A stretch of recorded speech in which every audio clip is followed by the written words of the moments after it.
Hello and good morning everyone. I welcome you all at Edwards News Analysis.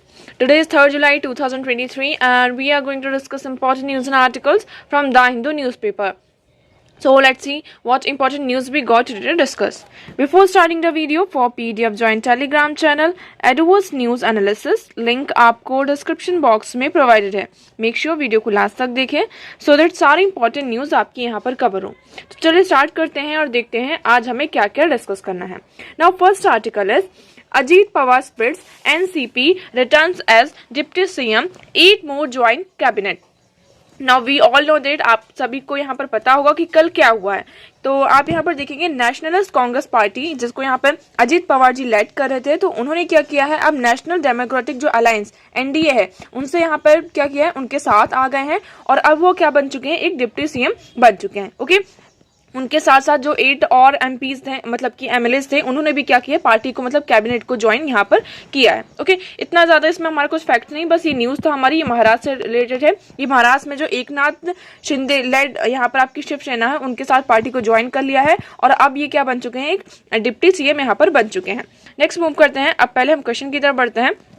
हमारा कल का question था consider the following statement. यहाँ पर आपको कुछ स्टेटमेंट्स दी गई थी और उनको देखते हुए हमें यहाँ पर ये बताना है कि कौन सी स्टेटमेंट आपकी यहाँ पर करेक्ट है.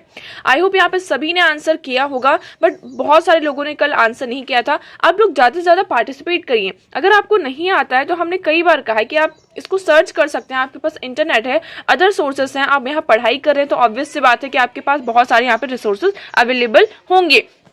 तो आप क्या कर सकते हैं, उन रिसोर्सेज का यूज करके या फिर आप गूगल का यूज कर सकते हैं, इंटरनेट का यूज करके इन क्वेश्चंस को आप ढूंढिए. तो एटलीस्ट अगर जब आप ढूंढेंगे तो इससे क्या होगा, आपके दिमाग में, आपके अनकॉन्शियस माइंड में कहीं ना कहीं वो चीजें रहेंगी. ओके, तो चलिए आप सभी को यहाँ पर अब वीडियो को पॉज करना है और उसके बाद इस क्वेश्चन को अच्छे से रीड करना है और रीड करने के बाद कॉमेंट सेक्शन में आंसर करना है. ओके, तो क्वेश्चन क्या है हमारा, consider the following statement. Natural gas occur in a Gondwana bed. इसमें ये कहा जा रहा है कि नेचुरल गैस जो होती है वो गोंडवाना बेड में आकर होती है, गोंडवाना लैंड में आपको मिलती है. नेक्स्ट आपका आता है माइका अकर्स इन अबेंडेंस इन कोडरमा. तो क्या यहाँ पर कोडरमा में माइका की बहुत ज्यादा अबेंडेंस है. Third is Dharwars are famous for petroleum. क्या धारवास यहाँ पर पेट्रोलियम के लिए फेमस है. तो इसमें से कौन सा स्टेटमेंट आपका सही है, कौन सा गलत है, ये आप लोगों को बताना है. ओके, तो पहले हम देखिए फैक्ट्स देख लेते हैं. अगर हम गोंडवाना लैंड की बात करते हैं तो जो गोंडवाना लैंड होता है वो कोल फील्ड के लिए फेमस है, ना कि नेचुरल गैस के लिए. तो आपका यहाँ पर जो स्टेटमेंट फर्स्ट है ये क्या हो जाता है, गलत हो जाता है.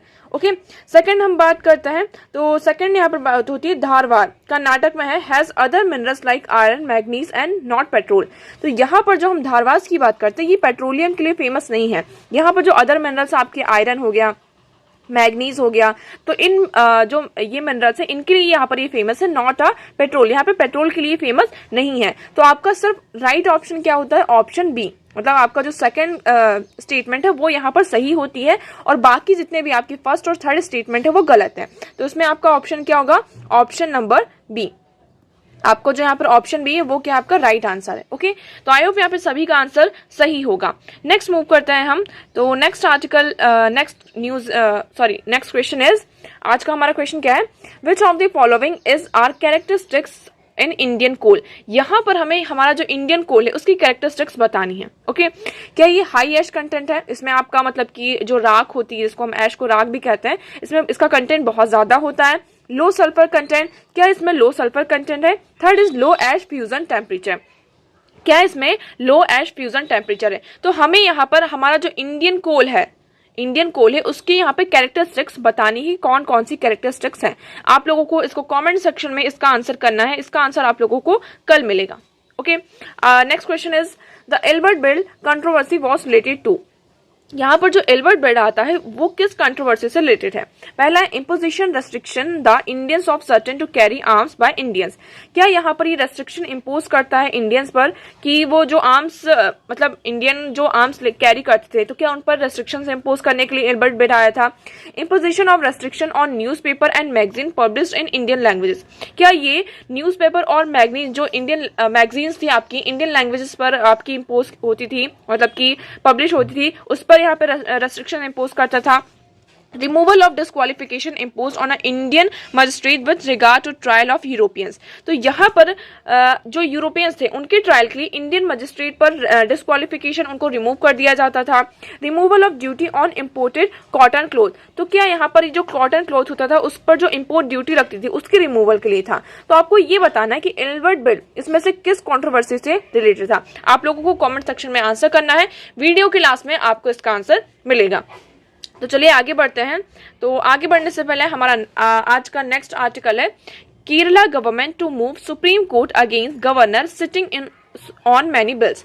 अब देखिए हम कई दिनों से गवर्नर के बारे में यहाँ पर कंटिन्यूसली पढ़ रहे हैं। कल ही कुछ दिनों से आपका ये तमिलनाडु का केस चला था कि तमिलनाडु भी इससे पहले, केरल से पहले तमिलनाडु भी सुप्रीम कोर्ट में यहाँ पर जा चुका है और ये कहते हुए कि जो गवर्नर है वो बिल को एसेंट प्रोवाइड नहीं कर रहे हैं, ना तो उस पर कोई रिप्लाई कर रहे हैं, ना उसे रिकंसिडरेशन के लिए भेज रहे हैं, ना ही उस पर अपना एसेंट दे रहे हैं। ठीक है, इससे क्या हो रहा है, जो स्टेट की फंक्शनिंग है, हमारी जो मतलब स्टेट गवर्नमेंट, जो इलेक्टेड गवर्नमेंट की फंक्शनिंग है उस पर क्या हो रहा है, मतलब कि एक तरीके से प्रॉब्लम आ रही है। ओके, अब इसी के चलते यहाँ पे केरल गवर्नमेंट भी जो है सुप्रीम कोर्ट में गई है कि हमारे जो गवर्नर है, यहाँ पर हमने 9 बिल पास कर चुके हैं स्टेट लेजिस्लेटिव असेंबली से और उन्हें गवर्नर के पास भेजा गया है, बट स्टिल अभी भी इस पर कोई भी मतलब कि एसेंट प्रोवाइड नहीं किया है गवर्नर के द्वारा।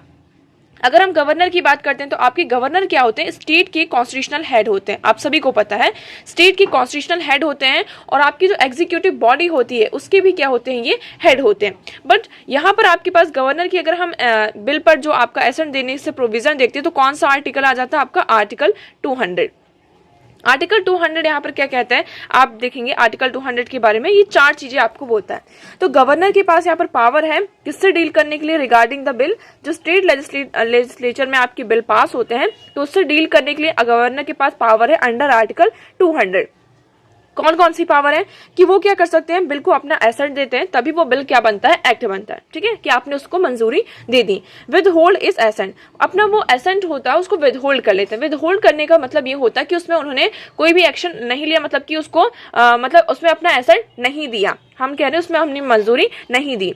रिटर्न द बिल, वो क्या कर सकते हैं, बिल को रिटर्न कर सकते हैं लेजिस्लेचर के पास कि जो स्टेट लेजिस्लेचर है कि आप इसे रिकंसिडर करिए और रिटर्न कर दिया बिल। बट यहाँ पर क्या होता है, आपको एक कैच आपको ये पकड़ने की जरूरत है कि जब बिल को रिकंसिडरेशन के लिए भेजा जाता है और स्टेट लेजिस्लेटिव असेंबली जो है हमारी उस बिल को फिर से पास करके, मतलब कि उसको देखा, जो चेंजेस करने थे किए, अदरवाइज नहीं किए वो भी ठीक है, फिर से वो गवर्नर के पास भेजती है तो गवर्नर के ऊपर ये बाइंडिंग हो जाता है कि वो उस बिल को अपना एसेंट यहाँ पर प्रोवाइड करेंगे। ओके, फोर्थ हम बात करते हैं कि गवर्नर क्या कर सकते हैं, बिल को प्रेसिडेंट की कंसिडरेशन के लिए भेज सकते हैं कि अगर उन्हें ये लगता है कि यहाँ पर कुछ जो हमारा लेजिस्लेचर है स्टेट हाई कोर्ट की पोजीशन पर है, कुछ भी ऐसी इंडेंजर्ड वाली बात आती है, स्टेट की कुछ जो हमारा फेडरल सिस्टम है उस पर कोई मतलब कि ऐसा लगता है कि ये डेंजर है, ऐसा नहीं होना चाहिए, प्रोविजन ऐसा नहीं होना चाहिए, तो उसको प्रेसिडेंट के कंसिडरेशन के लिए यहाँ पर बिल को गवर्नर के द्वारा भेजा जाता है। तो ये जो 4 पॉइंट्स है किसके अंदर आते हैं, आपके आर्टिकल 200 के अंदर आते हैं। ठीक है, तो देखिए इसमें तो सिर्फ आर्टिकल 200 की बात की गई है। अब इससे पहले हमने देखा तमिलनाडु की गवर्नमेंट भी कहाँ जा चुकी है, सुप्रीम कोर्ट जा चुकी है। अभी केरल भी सुप्रीम कोर्ट में जा रहे हैं कि यहाँ पर जो गवर्नर है वो क्या कर रहे हैं, अपना जो एसेंट है उसको विदहोल्ड करके रख रहे हैं, बिल पर कोई भी एक्शन ही नहीं लिया जा रहा है, जो क्या कर रहा है, स्टेट गवर्नमेंट की फंक्शनिंग को यहाँ पर खराब कर रहा है। ठीक है, स्टेट गवर्नमेंट अच्छे से यहाँ पर काम नहीं कर पा रही। ओके, तो देखिए गवर्नर से रिलेटेड क्या क्या इशू आ जाते हैं कि अब ये कहा जाता है कि गवर्नर की जो पोजीशन है उसे यहाँ पर रिमूव कर दिया जाए, उसे यहाँ पर क्या कर दिया जाए, हटा दिया जाए। बट ये पॉसिबल नहीं है, मतलब पॉसिबल है, हम अमेंडमेंट के थ्रू ऐसा कर सकते हैं, बट ये क्या है, एक बॉडी है, हम इसमें क्या कर सकते हैं, रिफॉर्म कर सकते हैं। रिफॉर्म कैसे कर सकते हैं, हमने कई बार डिस्कस किया कि हम उनकी जो क्वालिफिकेशन, जो गवर्नर की क्वालिफिकेशन होती है, इसमें सिर्फ 2 ही जो पॉइंट्स है वो मेंशन है कि वो सिटीजन ऑफ इंडिया होनी चाहिए और उनकी एज 35 ईयर्स होनी चाहिए। तो उनकी क्वालिफिकेशन में कुछ चेंजेस ला सकते हैं। हम टेन्योर की बात करते हैं, टेन्योर तो 5 ईयर ही होता है, बट ये फिक्स नहीं होता है। अगर ऐसा होता है कि स्टेट गवर्नमेंट में कोई अलग यहाँ पर पार्टी की गवर्नमेंट है, सेंटर में यहाँ पे अलग पार्टी की गवर्नमेंट है, और यहाँ पर जो गवर्नर है तो गवर्नर को कौन अपॉइंट करता है, आप सभी को पता है, सेंटर अपॉइंट करती है। तो गवर्नर को क्या किया जा सकता है, रिमूव भी किया जा सकता है। तो इनका जो टेन्योर है इस पर कोई फिक्स नहीं है, तो हम उनको टेन्योर सिक्योरिटी प्रोवाइड कर सकते हैं जिससे वो जो बायस होकर होंगे वो काम नहीं करेंगे। ठीक है, तो इस तरीके की चीजें हम गवर्नर की पोजिशन में कर सकते हैं जिससे कि हम उनको रिफॉर्म किया जा सकता है। नेक्स्ट मूव करते हैं। Now next article is a case of unchecked power to restrict e free speech. अब ये आर्टिकल आपके लिए बहुत ही ज़्यादा इंपॉर्टेंट है। इसमें ये बताया गया है किसके बारे में, हमारा जो IT एक्ट 2000 है, आपका जो IT एक्ट 2000 है इसके बारे में यहाँ पर बताया गया है कि IT एक्ट 2000 में आपका एक आता है आर्टिकल 69। आप देखेंगे section 69 of article 2000 empowers the state to issue blocking orders in case of emergency on grounds such as sovereignty and integrity of India, defense of India, security of state, friendly relation with foreign state, public order, or preventing incitement of the commission of any cognizable offense relating to the above.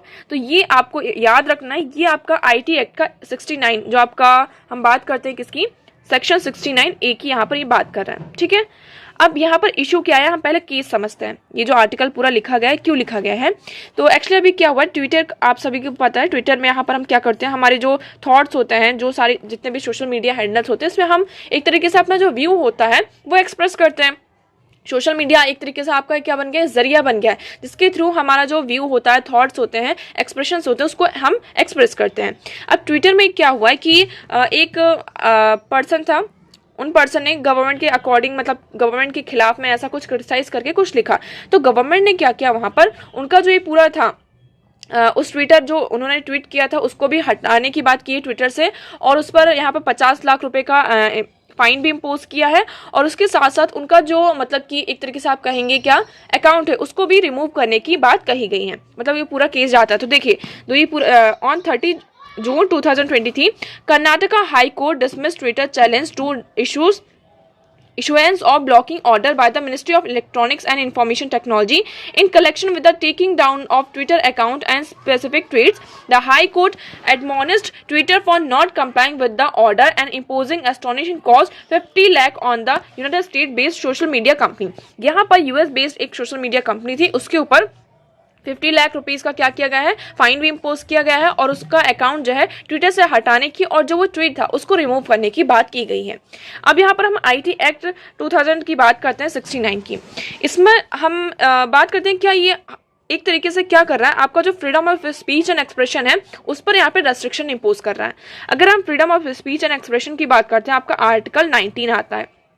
Article 19 में यहाँ पर provisions दिए गए हैं, reasonable restriction. अगर आप article 19 देखेंगे, यहाँ पर आप देखेंगे तो देखिए आर्टिकल 19 के अंदर आपके ऊपर रीजनेबल रेस्ट्रिक्शन प्रोवाइड किए गए हैं कि आप कितना यहाँ पर किसके बारे में बोल सकते हैं, कितना यहाँ पर आपको फ्रीडम ऑफ स्पीच गिवन है और कहाँ पर आप नहीं बोल सकते। तो क्या क्या रेस्ट्रिक्शन से हम बात करते हैं, पहला sovereignty and integrity of India की जब बात आती है तो यहाँ पर स्टेट क्या कर सकती है, या फिर जो आपकी नेशन है, सेंटर है, वो कोई भी मतलब एक्शन ले सकती है। सिक्योरिटी ऑफ द स्टेट, यहाँ पर स्टेट की सिक्योरिटी के लिए, friendly relation with foreign state, public order, decency and morality, और in relation with contempt of court, defamation और इंसाइटमेंट टू एन ऑफेंस।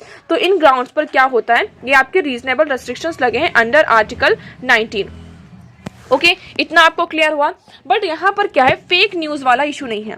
क्या हम जिसकी बात करते हैं, कई बार जो फेक न्यूज़ के इवन आप देखेंगे आपका श्रेया सिंगल केस आता, सुप्रीम कोर्ट ने श्रेया सिंगल केस में भी 69A की यहाँ पे कॉन्स्टिट्यूशनली जो आपका वैलिडिटी हो उसको इम्पोज किया है, ये कहते हुए, और कुछ चीजें भी यहाँ पर क्या है दी गई हैं। 3 पॉइंट्स यहाँ पर दिए थे सुप्रीम कोर्ट ने। क्या क्या दिए थे कि आप यहाँ पर सुप्रीम कोर्ट किसी भी कंटेंट को सोशल मीडिया से यहाँ पर रिमूव कर सकता है। ये आपका आता है किसके अंदर, 69A के अंदर आता है, IT एक्ट के, IT एक्ट 2069A के अंदर। ये सुप्रीम मतलब कि गवर्नमेंट के पास ये पावर है कि गवर्नमेंट क्या कर सकती है, किसी भी कंटेंट को सोशल मीडिया हैंडल से यहाँ पे रिमूव कर सकती है। ठीक है, इसे यहाँ पे श्रेया सिंगल सुप्रीम कोर्ट ने भी इसको यहाँ पे वैलिड बताया है। बट यहाँ पर कुछ पॉइंट्स क्लियर किए गए सुप्रीम कोर्ट के द्वारा। क्या क्या पॉइंट्स हैं कि यहाँ पर आप कब रिमूव करेंगे, कोई भी आप कंटेंट है कब रिमूव करेंगे, जो भी यहाँ पे कुछ रीजनेबल रेस्ट्रिक्शंस है, ये जो आपके रीजनेबल रेस्ट्रिक्शंस है, इन पॉइंट्स पर आप क्या कर सकते हैं, कंटेंट को रिमूव कर सकते हैं। सेकंड, यहाँ पर आपको जिस भी पर्सन का आप अकाउंट है या फिर जो ट्वीट है उसको रिमूव किया जा रहा है, कंटेंट डिलीट किया जा रहा है, उसको उसके लिए यहाँ पर आप उसको एक रिटर्न ऑर्डर यहाँ पर दिया जाएगा विथ रीजन, कि आपको पहले उसको ऑर्डर देना होगा, मतलब कि जो ऑर्डर आना चाहिए कि हम क्या कर रहे हैं, हम इस कंटेंट को यहाँ पर रिमूव कर रहे हैं, उसके लिए ऑर्डर आना चाहिए विद रीजन कि हाँ ये रीजन है, इसके कारण हम क्या कर रहे हैं, आपका कंटेंट हटा रहे हैं। थर्ड यहाँ पर क्या होगा, जिस पर्सन का यहाँ पर अकाउंट रिमूव किया जा रहा है उसे यहाँ पर प्रायर नोटिस भेजा जाएगा कि हाँ हम आपको ये नोटिस भेज रहे हैं और ये रीजन है, इसके कारण आपका जो अकाउंट है उसको यहाँ पर हटाया जा रहा है। तो ये सुप्रीम कोर्ट ने कहा था, किस केस में, श्रेया सिंघल केस में कहा था। इतना आपको क्लियर हुआ? ओके। बट अब यहाँ पर क्या इशू आ रहा है, इस आर्टिकल में ये डिस्कस किया गया है कि जो फेक न्यूज होता है, हर बात जरूरी नहीं है कि जो हम यहाँ पर सोशल मीडिया मतलब कि आपका जो ट्वीट करते हैं वो गवर्नमेंट के अगेंस्ट में होता है। कई बार यहाँ पे जो गवर्नमेंट के कुछ एक्शंस होते हैं हम उसके अगेंस्ट में भी बोल सकते हैं, क्योंकि ये हमारा क्या है, एक डेमोक्रेटिक राइट है, आपका एक फंडामेंटल राइट है। ठीक है, तो फेक न्यूज को यहाँ पर क्या बनाया जा रहा है, एक बेस बनाया जा रहा है और उस बेस को बनाकर मतलब फेक न्यूज को बना दिया कि वो क्या कर रहा है, जो सोवरेनिटी और इंटीग्रिटी ऑफ इंडिया उसको वॉलेट कर रहा है। इसलिए हम क्या कर रहे हैं, आपका कंटेंट यहाँ पर रिमूव कर रहे हैं और आपको यहाँ पर आपका जो अकाउंट है उसे भी डिलीट किया जा रहा है, रिमूव किया जा रहा है। तो एक तरीके से क्या हो रहा है, यहाँ पर ऑलरेडी यहाँ पर रेस्ट्रिक्शंस गिवन है, बट हमारी गवर्नमेंट क्या कर रही है, जो फेक न्यूज है इसको भी क्या बना, एक बेस बना रही है और इम्पोज कर रही है किसके ऊपर, हमारे freedom of speech and expression के ऊपर। ओके, तो देखिए इस आर्टिकल में बस मेनली इतना ही डिस्कस किया गया कि हमें क्या करना होगा। अब देखें, अगर हम बात करते हैं मिस इन्फॉर्मेशन की, public order, security of the state की, तो इसके लिए यहाँ पर हमारे पास अदर भी चीजें हैं जिसके थ्रू हम क्या कर सकते हैं, इसको रोक सकते हैं। अब देखिए, जब से यहाँ पे सोशल मीडिया आपका हैंडल आया तब से हम कह सकते हैं कि हाँ गवर्नमेंट के ऊपर भी, क्योंकि गवर्नमेंट के ऊपर कई बार उसको सोशल मीडिया हैंडल्स के थ्रू उनको क्रिटिसाइज किया जाता है। ओके, और गवर्नमेंट को भी यहाँ पर क्या हो रहा है, एक बैलेंस अप्रोच लेकर चलनी होगी, ना तो बहुत ज्यादा यहाँ पर इम्पोजिव होना होगा कि हम उसको क्या करें, पूरी तरीके से अपने कंट्रोल में ले रहे हैं पूरा सोशल मीडिया हैंडल, और ना ही इतना लिबरल होना होगा कि वो क्या कर सके, जो भी आ रहा कुछ भी बोल के यहाँ पर चला जाए। ठीक है, तो इस तरीके से हमें क्या करना होगा, एक बैलेंस अप्रोच लेकर चलनी होगी। नेक्स्ट हम मूव करते हैं। Now next article is making it count. Making it count, यहाँ पर आपका नेशनल फैमिली हेल्थ सर्वे होने वाला है 6। ओके, 5 नेशनल फैमिली हेल्थ 5 यहाँ पर हो चुका है, अब यहाँ पे 6 आपका नेशनल फैमिली हेल्थ सर्वे होने वाला है। अब इस आर्टिकल में ये डिस्कस किया गया है कि नेशनल फैमिली हेल्थ सर्वे में बहुत सारे जो आपके पॉइंट्स होते हैं वो इंक्लूड होते हैं। ठीक है, जैसे कि जो पैरामीटर्स होते हैं जिस बेसिस पर हम यहाँ पर ये सर्वे करते हैं। सर्वे मतलब कि आपका जो फैमिली बैकग्राउंड है कैसा है, डिसेबिलिटी वाले, और बहुत सारे जो पोजीशन है, आपकी इनकम कैसी है, यहाँ पर जो वेस्टिंग है, हेल्थ रिलेटेड, एजुकेशन से रिलेटेड बहुत सारी चीजों का यहाँ पर क्या तो क्वेश्चन किया जाता है और सर्वे पूरा किया जाता है। अब इस साल का जो नेशनल फैमिली हेल्थ सर्वे 6 हो रहा है, इसमें जो डिसेबिलिटी वाला पॉइंट है उसे रिमूव कर दिया गया है गवर्नमेंट के द्वारा। क्यों किया गया है, गवर्नमेंट ने ये कहा है कि जो नेशनल फैमिली हेल्थ सर्वे है, जो डिसेबिलिटी वाला पार्ट है, उससे हमने यहाँ पे सैंपल रजिस्ट्रेशन सर्वे जो 69 अभी 76 इसका राउंड यहाँ पर कंडक्ट किया गया था ये सर्वे, इसमें यहाँ पर हमने डिसेबिलिटी से रिलेटेड जितने भी चीजें हैं, जितने भी क्वेश्चन थे उसको हमने पूछ लिया है। और ये जो डिसेबिलिटी वाला आपका जो पार्ट आता है वो मतलब चेंज नहीं होता है, मतलब सालों लग जाते हैं उसको चेंज होने में, इसलिए हम इसको नेशनल फैमिली हेल्थ सर्वे से हटा रहे हैं। बट क्या होता है, देखिए नेशनल फैमिली हेल्थ सर्वे की अगर हम बात करते हैं, ये आपके लिए बहुत ज़्यादा इंपॉर्टेंट हो जाता है।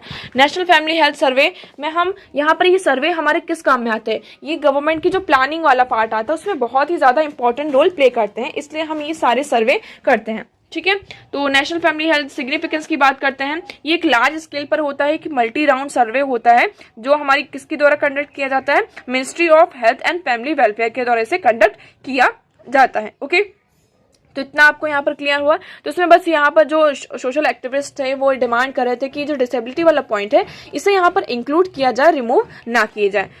इवन इसका जो एम्बिट है उसे और ज्यादा इंक्रीज करना चाहिए, ना कि उसे रिमूव करना चाहिए। तो बस इसमें हमारे लिए इतना ही इंपॉर्टेंट था।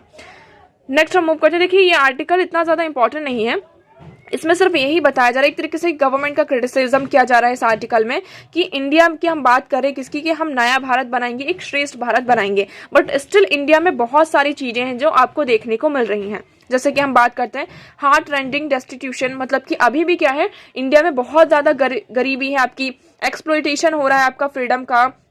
जो माइनॉरिटी, अगर हम रियलिटी देखते हैं तो जो माइनर्स हैं उनके साथ यहाँ पर कितना डिस्क्रिमिनेशन होता है। हमारी इकोनॉमी तो यहाँ पर राइज कर रही है, बट स्टिल हम यहाँ पर डिस्पैरिटी देख रहे हैं, डिस्ट्रीब्यूटिव यहाँ पर इक्विटीज जो है उसकी एब्सेंस हमें देखने को मिल रही है। तो इसमें बहुत सारी चीजों के बारे में बताया गया है कि आपका हेल्थ से रिलेटेड देख सकते हैं, बच्चों के बारे में देख सकते हैं, यहाँ पे विमेंस के साथ कितना यहाँ पर हैरेसमेंट होता है उनके साथ, तो बहुत सारी चीज़ों के बारे में डिस्कस किया गया है। तो इंडिया का बात किया the task of reconstructing India's democratic universe, यहाँ पर क्या एक टास्क है हमारे सामने कि हमें जो हमारा इंडिया का डेमोक्रेटिक यूनिवर्स है उसे रिकंस्ट्रक्ट करना होगा। ये जितने भी हमारी प्रॉब्लम्स है इसे यहाँ पर हमें कैसे डील करना है उसके बारे में यहाँ पर बात की गई है कि अभी भी हमारा जो विजन है वो फुलफिल नहीं हुआ है, उसे हमें फुलफिल करना होगा। तो इस आर्टिकल में देखिए इतना ज़्यादा कुछ भी हमारे लिए इम्पोर्टेंट नहीं है। नेक्स्ट हम बात करते हैं, नेक्स्ट आर्टिकल इज, हाँ ये आपके लिए इम्पोर्टेंट है, India China ramp up infra on north bank of Pangong lake. आपका यहाँ पे पैंगोंग लेक की बात करते हैं। अब देखिए पैंगोंग लेक के पास इंडिया और चाइना बहुत ज़्यादा क्या कर रहे हैं, इंफ्रास्ट्रक्चर यहाँ पर आपका कंस्ट्रक्शन चल रहा है। चाइना अपनी तरफ से कंस्ट्रक्शन कर रहा है और इंडिया अपनी तरफ से कंस्ट्रक्शन कर रहा है। हम इसको मैप में देखते हैं, आपको ज़्यादा क्लियर होगा। आप यहाँ पे मैप देखेंगे, ये आपका मैप है, ठीक है। ये देखिए ये आपका है पैंगोंग लेक, इसका कुछ पार्ट यहाँ पर इंडिया में आता है और कुछ पार्ट यहाँ पर चाइना में आता है, ठीक है। अगर हम पैंगोंग लेक की बात करते हैं, यहाँ पर देखेंगे इसमें कुछ आपके 8 फिंगर्स हैं, ये 8 फिंगर्स हैं। 8 फिंगर्स मतलब एक माउंटेन की एक रेंज है इस तरीके की, जो ऐसे ऊपर नीचे फिंगर्स की आप बात करते हैं, क्या होती है फिंगर्स, क्वेश्चन आता है ना कि what is finger. The lake has mountain spurts of the Changchenmo range jutting down refers as a finger. तो ये जो एक माउंटेन्स की रेंज है जो यहाँ से ऐसे स्टार्ट होती है इस लेक के पास है, इसको हम 8 फिंगर्स कहते हैं। अब यहाँ पर इशू क्या आ रहा है, आप सभी को पता है कि जो अक्साई चीन वाला ये पार्ट है ये चाइना के पास है, ठीक है। तो यहाँ पर कुछ पार्ट ये जो LAC है ये डिमार्केटेड नहीं है, आप सभी को ये पता है। अब जो चाइना है वो क्या यहाँ पर कहता है कि जो लाइन ऑफ एक्चुअल कंट्रोल है वो कहाँ से स्टार्ट होती है, आपके फिंगर 2 के पास से, मतलब यहाँ से क्या है mainly line of actual control है। और इंडिया क्या कहता है कि जो लाइन ऑफ एक्चुअल कंट्रोल है जो फिंगर 8 है वहां से होती है, मतलब उसकी जो लाइन है वहां से, ओके। अब आप सभी को पता है कि 2020 मैं यहाँ पर चाइना और इंडिया के बीच में क्या हो स्टैंड ऑफ वो, तब से हमारे जो रिलेशन है अभी भी यहाँ पर इम्प्रूव नहीं हो इस एरिया के, और आपकी अभी भी 1 लाख से ऊपर यहाँ पर जो आर्मी फोर्स है वो यहाँ पर डिप्लॉय है, ओके। तो इसमें देखिए अब क्या हो रहा है कि जो आपका लेक है पैंगोंग लेक है, यहाँ पर इंडिया की तरफ से भी क्या हो रहा है, कंस्ट्रक्शन हो रहा है, और चाइना की तरफ से भी यहाँ पर पूरा कंस्ट्रक्शन हो रहा है। तो आप देखेंगे construction of black top road towards finger 4 on our side is on and expected to be completed by 2025। जो फिंगर 4 है, आप ये फिंगर 4 देखेंगे तो यहाँ पर रोड का कंस्ट्रक्शन किया जा रहा है और ये एक्सपेक्ट किया जा रहा है 2025 तक ये क्या हो जाएगा, कंस्ट्रक्शन कंप्लीट हो जाएगा। चाइना की तरफ से आप देखेंगे तो चाइना की तरफ से भी यहाँ पे बहुत भारी भरकम में जो ब्रिज वगैरह है उनका कंस्ट्रक्शन यहाँ पर किया जा रहा है। तो आप देखेंगे India is building a black top road on the north bank of China is building a bridge across the glacier lake, both awaited 9th round of corps commander talk level talk to find a resolution of a dispute. अब यहाँ पर दोनों side क्या करें, 9th round of corps commander की talk के लिए यहाँ पे वेट किया जा रहा है, जिससे हम क्या कर सके, ये जो डिस्प्यूट हो उसको रिजॉल्व कर सके, ओके। तो इस लेक के बारे में हम देख लेते हैं इसमें क्या फैक्ट्स आते हैं आपके। तो देखिए literally translate to conclave lake, Pangong means conclave in Ladakhi and so means lake in Tibetan language, okay. तो यहाँ पर हम बात करते हैं ये कहाँ सिचुएटेड है, 14,000 feet. The lake is about 135 kilometre लो। ये जो लेक है आपका 135 किलोमीटर लॉन्ग है। ये हम बात करते हैं ये आपका ब्रैकिश वाटर है, मतलब ब्रैकिश वाटर है, फिर भी ये क्या है, अनड्रिंकेबल है, इसको हम पी नहीं सकते, इसका पानी जो है हम उसको नहीं पी सकते हैं। इसके बाद करते हैं the Karakoram mountain range which crosses Tajikistan, Afghanistan, Pakistan, China and India with height of 6,000 metres including K2, the world highest peak and the north bank of the Pangong Tso. तो यहाँ पर जो पैंगोंग सो है आपका, इसका नॉर्थ बैंक कहाँ पर आता है, ये K2 जो आपकी काराकोरम माउंटेन रेंज है इससे यहाँ पर लगती है, मतलब ये आपकी माउंटेन रेंज आ जाती है और यहाँ से आपका लेक यहाँ पर स्टार्ट हो जाता है, ओके। ये देखिए ब्रैकिश वाटर है, स्टिल इसका जो पानी होता है, जो वाटर होता है वो यहाँ पर फ्रीज हो जाता है और ये कैसा है, अनड्रिंकेबल है। तो आई होप आपको यहाँ पर ये क्लियर होगा। नेक्स्ट मूव करते हैं। Now next article is make older children in care homes legally free for adoption says Irani. अब यहाँ पर क्या कहा जा रहा है कि जो आपके बड़े बच्चे हैं, जो ओल्डर बच्चे हो जाते हैं, कई बार लोग क्या होते हैं उनको एडॉप्ट नहीं करते हैं। हम ज्यादातर जो एडॉप्शन के लिए बच्चों को दिया जाता है, ये कहा जाता है जो छोटे बच्चे हैं उन्हें ज्यादा से ज्यादा एडॉप्ट किया जाता है। अभी आप देखेंगे कि 66,000 यहाँ पे जो बच्चे हैं आपके यहाँ पे जो होम्स हैं जो चाइल्ड केयर होम्स होते हैं उसमें यहाँ पर हैं, बट उसमें से सिर्फ 3000 जो बच्चे हैं वो ही क्या है लीगली उन्हें फ्री अडॉप्शन के लिए यहाँ पे अवेलेबल है। तो ये कहा जा रहा है कि जो ओल्डर बच्चे हैं उनके लिए भी हम क्या करें, फ्री अडॉप्शन का प्रोविजन लेकर आए, जिससे उनको क्या कर सके, एक तरीके का जो इंफ्रास्ट्रक्चर गैप है इसके बीच में, उसको यहाँ पर बात की गई है कि हम किससे डिमांड कर रहे हैं, एनसीपीसीआर से डिमांड किया जा रहा है आपका कि जो आपका national commission for protection of child right है टू रिव्यू द गैप, यहाँ पे जो गैप है उसको रिव्यू किया जाए और जो आपके ओल्डर चिल्ड्रन है उनके लिए भी यहाँ पर legally free home care adoption provide किया जाए। अब यहाँ पर आपकी बॉडी आ जाती है एनसीपीसीआर, इसके बारे में देख लेते हैं।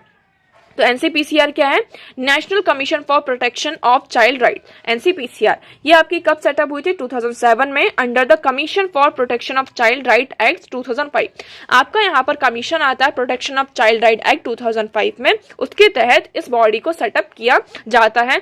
ये आपकी ministry of women and child development के अंदर आती है। डेफिनेशन की बात करते हैं, इसमें चाइल्ड की जो डेफिनेशन है उसको बताया गया है कि वो पर्सन जो 0 से 18 ईयर्स की एज ग्रुप में आता है वो कैसा डिफाइन होता है, एज अ चाइल्ड। ओके, यहाँ पर हम बात करते हैं आरटीई एक्ट 2009 की, ये जो एनसीपीसीआर के अंदर आता है। तो ये क्या क्या करता है, inquiry into complaint about violation of the law, कोई भी लॉ का वायलेशन होता है बच्चों के अगेंस्ट के, तो उसको यहाँ पर इंक्वायरी की जाती है। summon an individual and demand evidence, seek magisterial inquiry, file and writ petition in high court or supreme court, approach the government concerned for prosecution of the offenders, recommend interim relief to those affected। ठीक है, composition की बात करते हैं, इस body में क्या composition है, तो आपके यहाँ पर एक चेयरपर्सन होते हैं और ये 6 मेंबर्स होते हैं, एटलीस्ट 2 शुड बी वुमेन, और उस 6 मेंबर्स में से 2 आपकी क्या होनी चाहिए, विमेन होनी चाहिए। ओके, तो आई होप आपको एनसीपीसीआर से रिलेटेड सारी चीजें क्लियर होंगी।